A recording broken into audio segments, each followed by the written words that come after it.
المسجد ده مش زي أي مسجد، اتبنى بشكل غامض في منتصف جبل المقطم. يا ترى مين وليه بناه بالشكل وبالمكان ده؟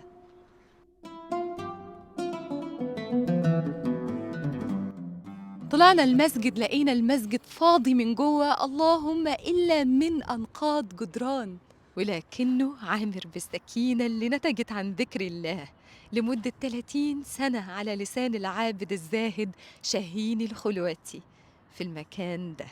شاهين الخلوتي شخصية عاشت من 500 سنة، أصولها من إيران، وكان جندي في جيش السلطان قايتباي. زهد في الدنيا وقرر يلف البلاد علشان يقابل الشيوخ والأتقياء يتعلم على أيديهم. وفي آخر 30 سنة من عمره اتخذ من المكان ده في جبل المقطم خلوة ليه، ويقال إنه طول ال30 سنة لم يترك المكان أبدا ولو ليوم واحد حتى.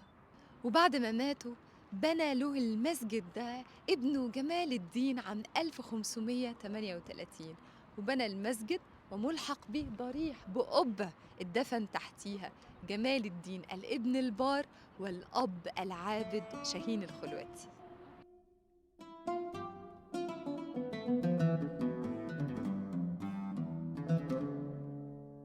شاهين الخلوتي جبل المقطم، قصة عابد صغرت الدنيا في عينيه فخلده الزمان.